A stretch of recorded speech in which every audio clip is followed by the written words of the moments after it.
जय श्री राम, जय श्री राम। भारत माता की, भारत माता की। ఇవాళ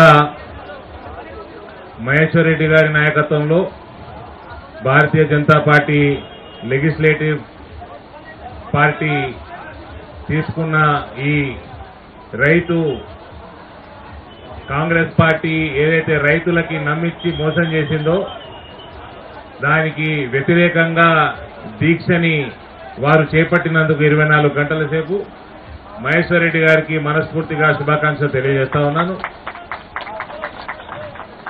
మహేశ్వర్ రెడ్డి గారు ఫ్లోర్ లీడర్ అయినప్పటి నుంచి కాంగ్రెస్ పార్టీ విధి విధానాలు, కాంగ్రెస్ పార్టీలో జరుగుతున్న అవినీతి కుంభకోణాలపైన చాలా యాక్టివ్గా ప్రజల ముందర తీసుకొస్తున్న విషయం మనందరికీ తెలిసిందే। ఇవాళ రైతుల పక్షాన రైతుల కోసం ఒక మాట మాట్లాడుతూ ఆయన చెప్పిండు, కాంగ్రెస్ పార్టీ ఇవాళ ప్రభుత్వంలో ఉన్నదంటే దానికి కారణం రైతులే। ఎందుకంటే కాంగ్రెస్ పార్టీకి హైదరాబాద్ చుట్టుపక్కల ఏం సీట్లు రాలే, వాళ్ళకు వచ్చిన సీట్లన్నీ కూడా గ్రామాలలో వచ్చినాయి। రైతులు వాళ్ళు ఇచ్చిన వాగ్దానాలు, నా చేతిలో చాలా కాయిదాలు ఉన్నాయని కూడా చాలా మంది అనుకుంటారు, ఇవన్నీ కాంగ్రెస్ మేనిఫెస్టో, ఇల్లు ఉన్నాయని కొన్ని యాడ్ చేస్తాం వాళ్ళకి। ఇంత పొడు మేనిఫెస్టో ఇచ్చిండ్రు, రైతులను మోసం చేసిండ్రు, మహిళలను మోసం చేసిండ్రు, యువతని మోసం చేసిండ్రు, ఎన్ఆర్ఐని మోసం చేసిండ్రు। ఇవాళ గద్దెనెక్కి అందరిని మర్చిపోయి, అన్ని వాగ్దానాలు మర్చిపోయి గరీబోల ఇల్లు కూలగొడతారు। ఒక 9 సంవత్సరాల పైన ప్రజాకంటక పాలన చూసినాం।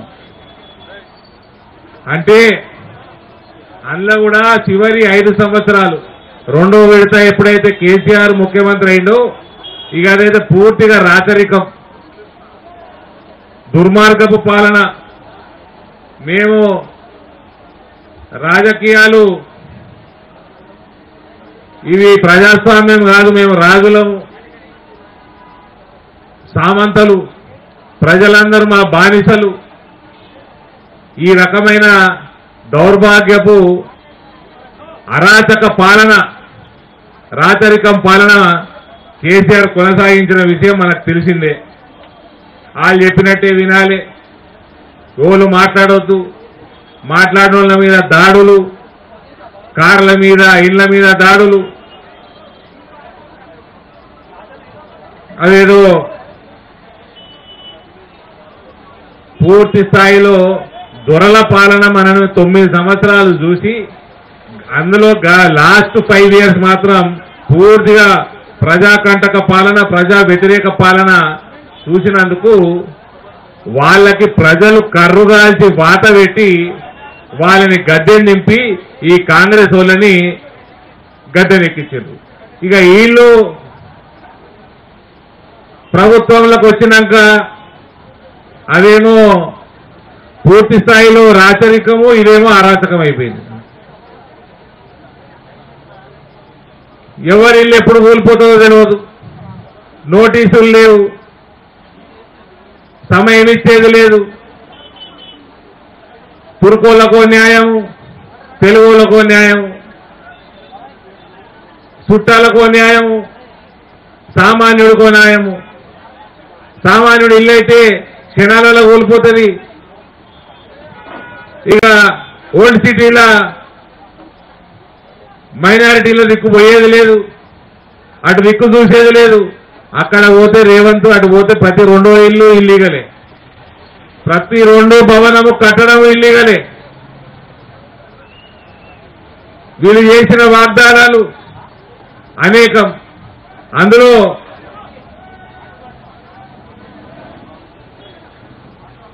రైతులకి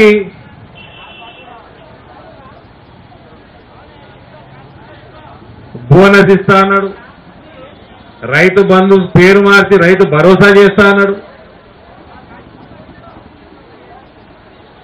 రైతులకి 2 లక్షల రుణమాఫీ అన్నాడు। ఇవాళ అది ఉంటే ఇయ్యము, ఇది ఉంటే ఇయ్యము, నానా కండిషన్లను పెట్టి రైతు రుణమాఫీని ఒక జోక్గా మార్చేసిండు. కేవలం 25% రైతులకి రుణమాఫీ చేసి 80% రైతులకి పంగనామం పెట్టిండు. బోనస్ ముచ్చట లేదు.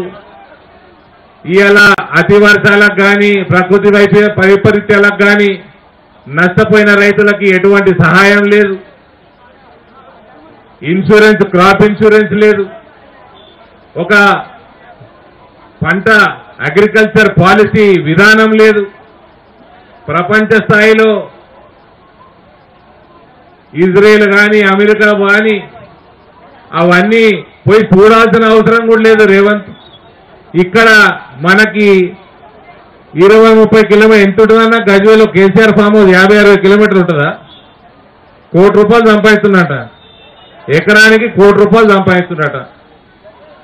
అస్పరాగస్, అవకాడో, రకరకాల పంటలు.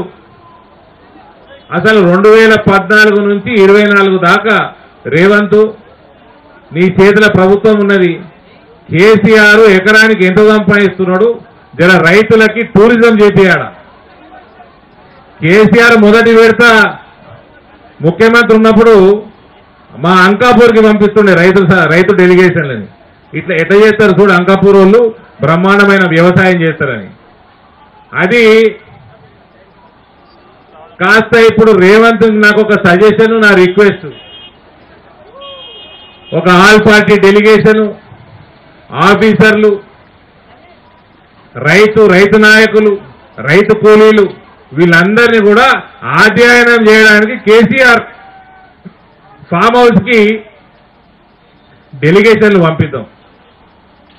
ఎకరానికి ₹1 కోటి ఎట్లా సంపాదిస్తున్నాడు, ఏమేం పంటలు వేస్తున్నాడు, భూసారం ఎట్లా పెంచుతున్నాడు, మార్కెటింగ్ ఎట్లా చేస్తున్నాడు, ఇవన్నీ కూడా దయచేసి రేవంత్కి నాకు మనస్ఫూర్తిగా నేను సజెస్ట్ చేస్తా ఉన్నా. ఇవన్నీ మన రైతుల కోసం, రైతుల భవిష్యత్తు కోసం, రైతులకు ఒక స్టేబుల్ ఇన్కమ్ ఉండాలి, స్టెబిలిటీ రావాలి రైతులకి. ఎంతసేపు కేసీఆర్ పాలనలో మస్తు కథలు చెప్పిండండి కేసీఆర్. భూసార పరీక్షలు చేస్తా అన్నాడు. కోఆర్డినేట్స్, లాటిట్యూడ్స్, లాంగిట్యూడ్స్ కలిపి కోఆర్డినేట్స్ ఇచ్చి బ్రహ్మాండమైన పంటలు, ఏ పంటలు తెలంగాణలో పండితే మొత్తం ఒక సైంటిఫిక్ అనాలిసిస్ చేసి, అసలు కేసీఆర్ మాటలు మాట్లాడితే కేసీఆర్ దిగిపోయినాక కేసీఆర్ స్పీచ్లు మిస్ అవుతున్నాం మనం చాలా. ఏ మాట కా మాట. కేసీఆర్ నడిపిన రోజులు, ఉద్యమం నడిపిన రోజులు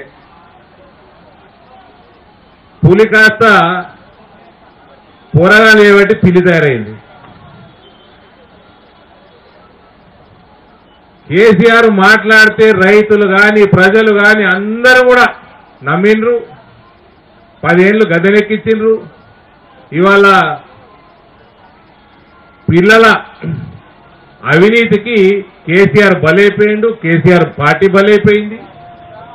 మళ్ళా పార్టీ లేచేది లేదు, పెట్టేది లేదు. ఈ రేవంత్ ముఖ్యమంత్రి అయిండు. ఈయన అయినాక కూడా రైతులని మొత్తం విస్మరించడం జరుగుతున్నది. సంవత్సరం దగ్గరకు వచ్చింది. ఈ కేసీఆర్ ఉన్నప్పుడేమో వరి తప్ప వేరే పంట వేయొద్దు, రైతులందరూ మనకు బానిసలుగా బతకాలి, ప్రభుత్వం కొంటేనే వాళ్ళకు పైసలు రావాలి, కొనుగోలు కేంద్రాల కోసం రైతులు వేచి చూడాలి. ఈ రకంగా ఉంటుందా అండి బంగారు తెలంగాణ అని? బంగారు తెలంగాణ తెచ్చుకున్న వాళ్ళం. కేసీఆర్కి సపోర్ట్ చేయని వాళ్ళు ఉన్నారు అయిడ. ప్రతి ఒక్కరు సపోర్ట్ చేసిండ్రు, పార్టీలకు అతీతంగా సపోర్ట్ చేసిండ్రు. నట్టేట పోరాటాల కోసం నట్టేట ముంచిండు తెలంగాణని కల్వకుంట్ల చంద్రశేఖరరావు. ఇవాళ వీళ్ళు అదే బాట పట్టిండ్రు. మళ్ళా మా దగ్గర నిజామాబాద్ పోతే పాకాల అని ఉమ్మడి నిజామాబాద్ జిల్లాలో ఒక ప్రాంతం ఉంటుంది. ఆడ 24 గంటలు 12 నెలలు సంవత్సరంలో చలి పెడుతుంది. అక్కడ యాపిల్ వండియొచ్చు, కాఫీ వండియొచ్చు, రకరకాల మిరియాలు వండియొచ్చు. ఇవన్నీ ఒక అగ్రికల్చర్ పాలసీ లేకపోయే, అదే కేసీఆర్ విధానమే కొనసాగుతున్నది, నమ్మిచ్చి మోసం చేసే విధానమే కొనసాగుతున్నది. ఇక మన కేసీఆర్ కొడుకులో మాట్లాడుతున్నాడు ఈ మధ్య.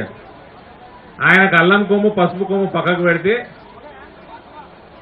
దాన్ని గిచ్చకుండా వాసన చూడకుండా చెప్పమంటే చెప్తే ఆయన రైతు నాయకుడికి మేమందరం ఒప్పుకుంటామండి.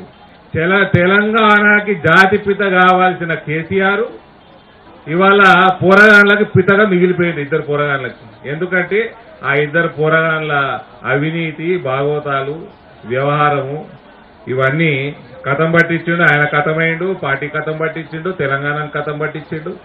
అదే రకంగా ఈ కాంగ్రెస్ పార్టీ ముందుకు పోతా ఉన్నది.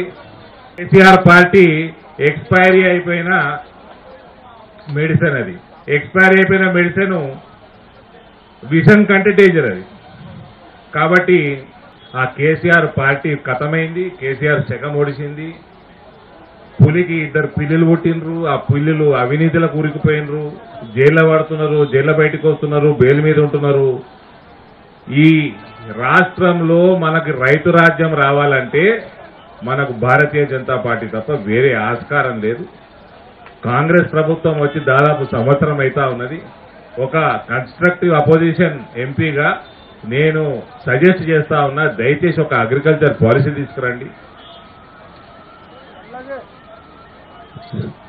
సాయిల్ టెస్టింగ్ చేపియండి, ఇంపోర్ట్స్ ఏమేం తెలంగాణ విదేశాల నుంచి ఏమేమి ఇంపోర్ట్ చేసుకుంటున్నదో ఇవాళ డ్రాగన్ ఫ్రూట్ కానీ అవకాడో కానీ ఇటువన్నీ అన్ని ఇంపోర్ట్ చేసుకొని ఇక్కడ పండించే ఆస్కారం కూడా ఉన్నది. డ్రాగన్ ఫ్రూట్ పండుతున్నది కూడా మా ప్రాంతంలో. ఇటువంటి వాటి పంటలకి మోటివేట్ చేయండి, ఇన్సెంటివైజ్ చేయండి. దేశ ఆర్థిక వ్యవస్థకి ఉపయోగపడతాము, మన రాష్ట్రం కూడా ఉపయోగపడుతుంది. ఈ రకమైన ఒక పాలసీ తోటి ముందుకు పోతే బాగుంటుందని కోరుకుంటూ ఒకసారి యాడ్ చేస్తా రేవంత్కి.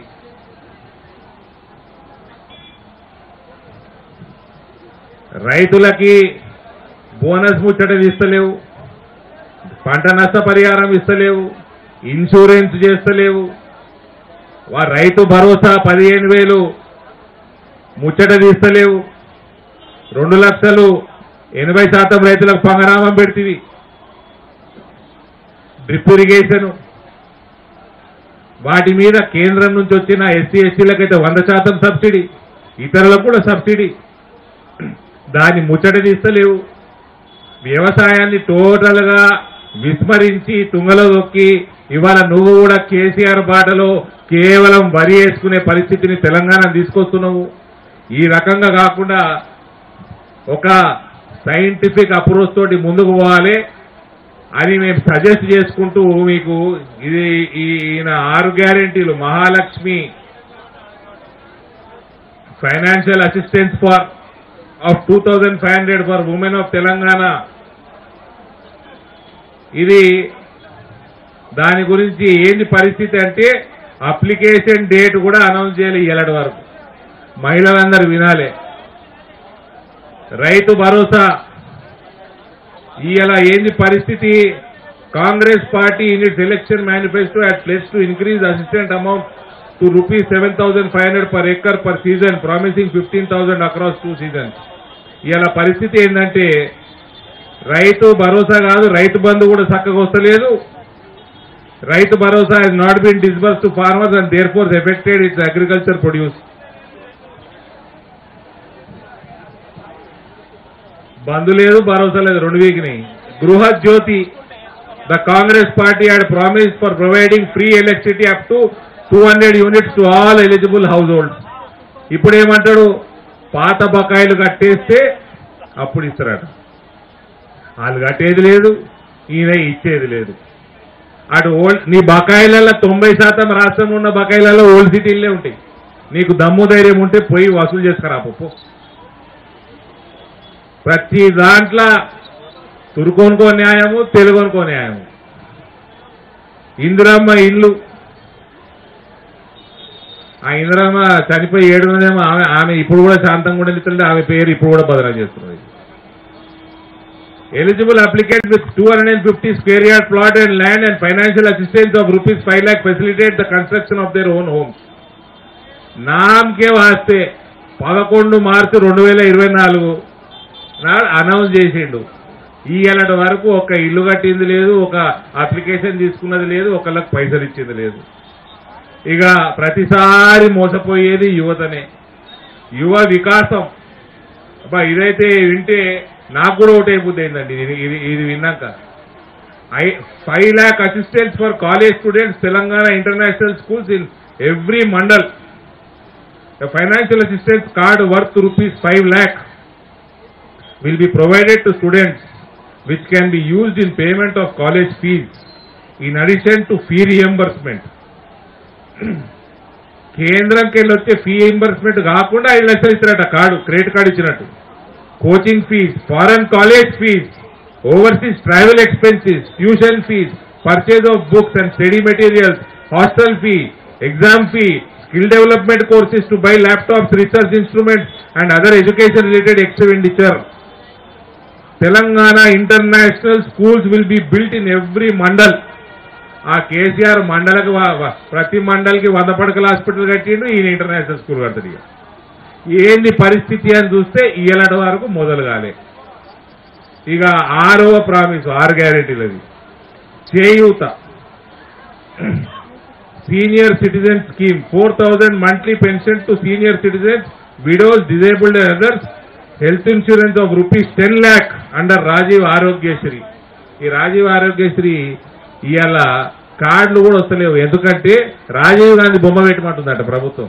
రాజీవ్ గాంధీ బొమ్మ పెడతానికి కేంద్రం ఒప్పుకోదు. మాజీ ప్రధానమంత్రి లీడర్ని ఎందుకు పెట్టాలి? ముఖ్యమంత్రి చక్కదనం ఉన్నావు, ప్రధానమంత్రి ఫోటో నీ ఫోటో పెట్టుకొని కానీ ఏవయ్యా, నువ్వు ఉన్న 5 లక్షలు కూడా బంద్ చేస్తున్నావు. నువ్వు ఏబట్టి నీ 10 లక్షలు ఎన్నడో వస్తుందో రాదో కానీ అది ఆ స్కీము నాశనం. ఇక పెన్షన్ కథ వస్తే monthly pension of rupees 4,000 will be provided to senior citizens, widows, disabled, beedi workers, single women, toddy tappers, weavers, AIDS and filaria patients and kidney patients undergoing dialysis. Rajiv Arogyashri health insurance of rupees 10 lakh will be provided. ఇప్పటి వరకు 4,000 రూపాయల scheme ఏమైంది అంటే ఇయ్యాలటి వరకు మొదలు కాలేదు. ఎన్నడ మొదలవుతుందో address లేదు.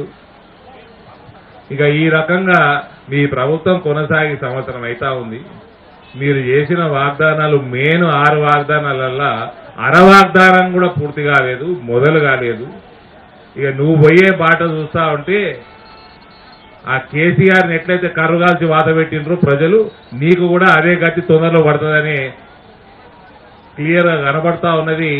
ఈ రాష్ట్రంలో భారతీయ జనతా పార్టీ తప్ప ప్రజల మేలు కోసం, శ్రేయస్సు కోసం, రైతు నిజమైన భరోసా కోసం బీజేపీ తప్ప వేరే ఆస్కారం లేదు. ఇప్పటికీ చెప్తా ఉన్నాం, దయచేసి మీరు చేసిన వాగ్దానాలు ఇంప్లిమెంట్ చేయండి, రైతులను ఆదుకోండి, రైతులకు మీరు ఇచ్చిన వాగ్దానాలు నిలబెట్టుకోండి. ఒక మంచి సైంటిఫిక్ అప్రోచ్ తోటి అగ్రికల్చర్ పాలసీ తయారు చేయండి.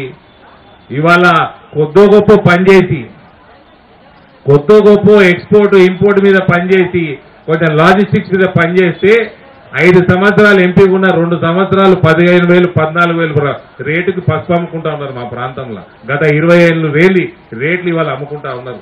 కొంచెం పనిచేస్తే ఎంపీగా నువ్వు ప్రభుత్వం ఉన్నావు, ముఖ్యమంత్రి ఉన్నావు, నీకు where there is a will there is a way అన్నట్టు, మనసుంటే మార్గం ఉంటుంది అన్నట్టు.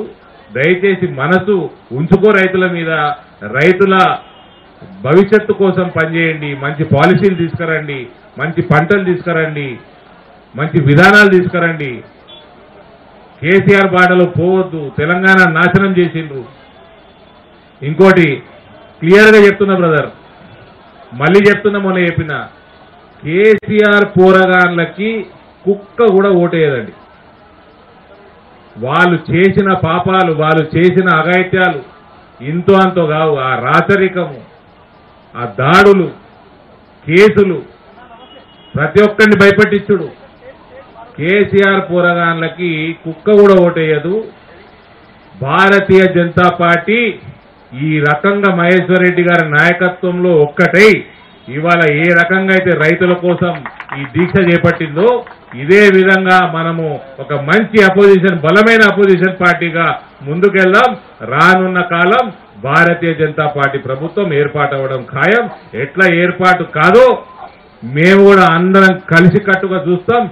తప్పనిసరిగా పెద్ద మెజారిటీ తోటి ఈసారి భారతీయ జనతా పార్టీ ప్రభుత్వం తీసుకురావడానికి మేమందరం కలిసికట్టుగా ముందుకు పోతాం. మరోసారి మహేశ్వర్ రెడ్డి గారికి మనస్ఫూర్తిగా శుభాకాంక్షలు తెలియజేస్తా ఉన్నాను. ధన్యవాదాలు. భారత్ మాతాకి.